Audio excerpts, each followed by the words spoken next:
What's going on, everyone? Kevin Durant wants to be traded out of Brooklyn, and he's even gone as far as reiterating that trade recently to owner Joe Tsai, as well as telling him, hey, if you want me to stay, guess what? Here's an ultimatum that you cannot do, and I need you to fire the GM Sean Marks, and I need you to fire Steve Nash, the head coach. I don't like them. I think they're incompetent. I want them gone. And thus, thrusting himself into the spotlight and painting a terrible picture for Kevin Durant. I mean, Kevin Durant could not look worse than he does right now. You want your coach and GM fired to get you to stay in an organization. The Nets are trying to trade you. It's a disaster for Kevin Durant, and it's a disaster for the Brooklyn Nets. And this isn't going to be good in the next collective bargaining agreement. I mean, I wouldn't be surprised if this ends up leading to a lockout, because this Kevin Durant situation has been an absolute mess and a disaster.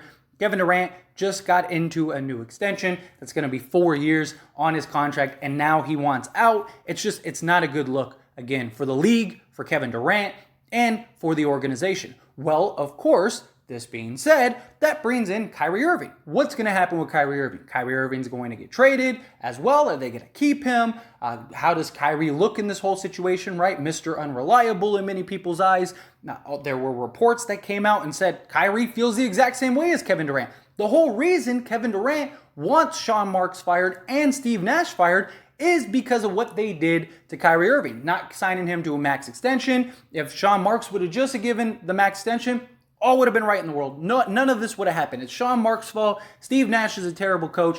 I want him gone. And the reports came out that Kyrie is the same boat, right? He doesn't like Steve Nash. He thinks he's a terrible coach. And he thinks Sean Marks is an idiot, as it was put in the report. And he wants them gone. There was even the report that he asked Steve Nash to see Kobe Bryant's MVP trophy and was very disrespectful to him at his own home. And all of these reports show Kyrie and paint Kyrie into this terrible light. Well, then yesterday there were reports that came out that said Kyrie does not feel that way. Nobody knows where this came from. Kyrie Irving is speaking out and saying that he does not agree with this and that he loves Steve Nash and he loves Sean Marks. And here's the thing. Kyrie Irving wasn't the one that said that.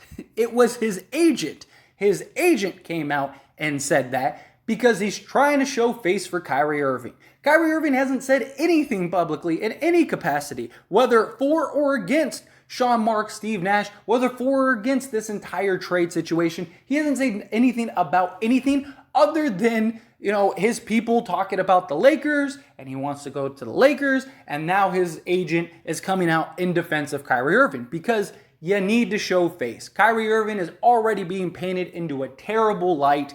He needs a new contract, whether he stays with the Nets or goes to the Lakers. And if this narrative keeps being driven on Kyrie Irving that, look, he's Mr. Unreliable, he's a cancer to an organization, he's a locker room headache and mess, he gets coaches and GMs fired and this, that, and the other, it just is a very bad look for Kyrie Irving. And it's something that is not going to look good for the future of his career. And look, said this before, Steve Nash being fired is not a big deal. I love Steve Nash as a player, but he hasn't been able to show so far that he is a competent coach. The lack of adjustments, being able to change throughout games. The whole reason Steve Nash was in this position was because Kyrie and Kevin Durant wanted a coach that didn't try to coach him, right? You heard Kyrie, we don't need a coach. This team doesn't need a coach. This, that, the other. So if they were to fire Steve Nash, it's not the end of the world. But at this point, right before training camp, do you really want to fire your coach? Do you really need a new coach that's going to go into this chaos and mess?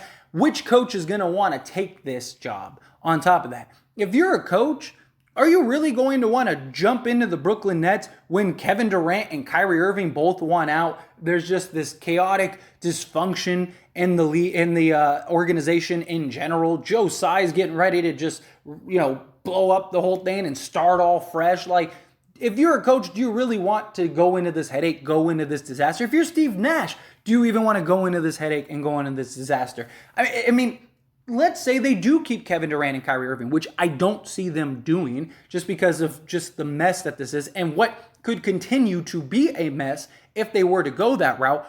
But how is it going to look when Steve Nash is trying to tell Kevin Durant and Kyrie Irving what to do, have conversations, breaking down film, trying to call them out and hold them accountable.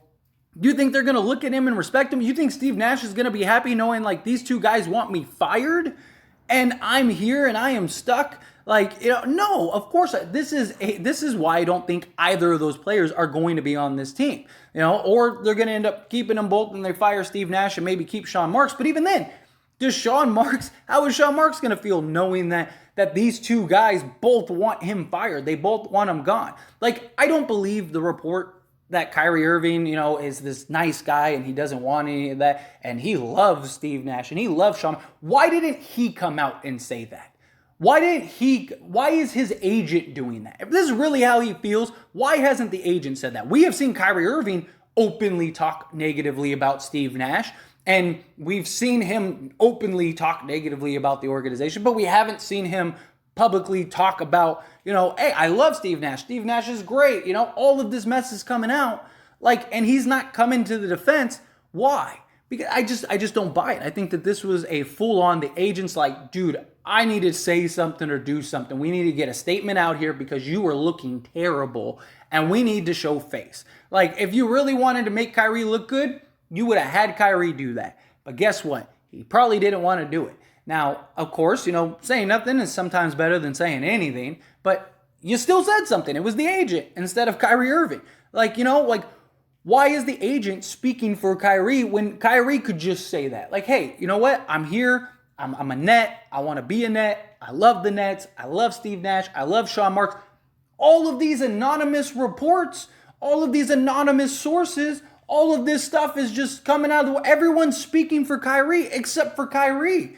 And it's like, it's a total mess. Sean Marks, he is not going to get fired. He is Joe Tsai's guy.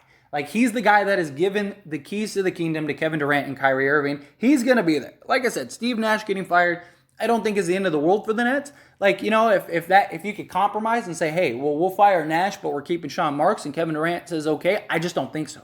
The reason Kevin Durant gave that ultimatum was because he wants to be traded. He knew that Sean Marks is not going to get fired. Steve Nash isn't going to get fired because I said so, because Joe Tsai is not going to look weak and he's not going to do and cave into a demand to that extreme.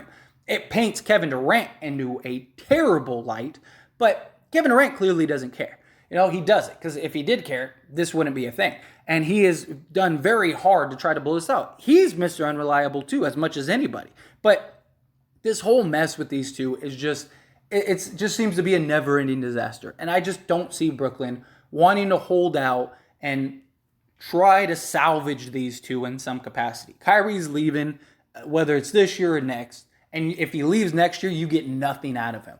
That would be, that's the icing on the cake when it comes to this disaster, is Kyrie leaves and you get nothing. You might as well get something from him now. Lakers are probably willing to give up those 2 firsts, probably take on Joe Harris, you clear some cap space, you get some assets, maybe you can get a THT or something that's just a young asset that maybe you could flip or develop under your system, whatever. And you need to start at some point rebuilding this culture. You need to start basically from ground zero all over again. And Kevin Durant, yeah, you could wait a little bit, see what happens, because he is on a 4-year contract. But there's been a report that Kevin Durant might not even show up to training camp. That if this happens, he might not come. And if that happens, now you're in real trouble. You're trying to establish new players, a new system. You're trying to get everybody to buy in, trying to get the coach to be able to control the locker room, this, that, and the other. And you have your 2 stars that just aren't showing up, don't want to be there. Kevin Durant isn't the guy that I could see just not playing, but I could see him being the guy that he gets hurt, because that's just his history as of late. He gets hurt, and instead of missing a month, he misses 4 or 5 months. And now the Nets are just in complete disarray. And if Kevin Durant wants traded, does he really try to kill himself for the Brooklyn Nets? Does he risk getting seriously injured or something like that for a team he doesn't even want to play for? And then Kyrie's not above sitting for his morals. And he knows the Lakers are going to give him what he wants, and that's his escape plan. He's probably not getting a max regardless, so the Lakers will at least pay him something. It just, however you shake it, I just think these two are gone. And if you're Brooklyn, it is in your best interest to just move off of these guys. Now, they still don't need a rush. They got like a month and a half still, or a little over a month before training camp. So there is still time to kind of negotiate, play hardball, try to maintain whatever leverage you can. But sooner rather than later, you got to end up trading these two. But those are my thoughts and opinions. And as always, I pass the question on to you. Let me know yours down in the comment section below. What do you think about this whole mess? What do you think about this whole disaster? Do you believe Kyrie's agent when he says this about Kyrie Irving? Or do you think, no, if Kyrie really felt that way, why didn't he say something? Why didn't he come out and just say, hey, look, I'm here. I want to be a part of this, that, and the other. I mean, Kyrie hasn't said anything. I mean, the Nets haven't even said anything, And it's like, if Kyrie was staying and there was no hope for a trade, and Kyrie loved the organization and he loved the players and he loved the GM and the coach and this, that, and the other, how come nobody said that? How come nobody's came out and said, look, Kyrie is here. All the reports are from a New York Post and from a anonymous source that doesn't want to be named. That could be anybody. That could just be completely made up. I hope, media has more integrity than to just make stuff up. But, it's happened before. I'm just saying. But however you feel about it, love to hear your thoughts and opinions down in the comments. One last little shameless plug is I did start As It Stands Lakers. It is a channel just like this, dedicated to only the Lakers, because the Lakers are my favorite team. And on this channel, As It Stands, I talk about all teams, all sports, stuff like that. We have football season coming up, so I'm definitely looking forward to that as well. And I just wanted to make a dedicated channel to the Lakers to give the ins and outs. Now, all the big stuff, all the big news and stuff, I will still post here on this channel. But if you want all the ins and outs and just rumors and theories and just discussions just strictly on the Lakers, link down in the description or in the comment section. Go check out the channel, subscribe to the channel. I'd really appreciate it. That being said, hit that like button. Helps me out a lot, lets me know you enjoy these types of videos, and I truly appreciate it. If you're not subscribed to the channel, hit that subscribe button, followed by the bell notification. Stay up to date with all things sports. Join this wonderful community and all of our discussions. I'll see you all in the next one. Thank you.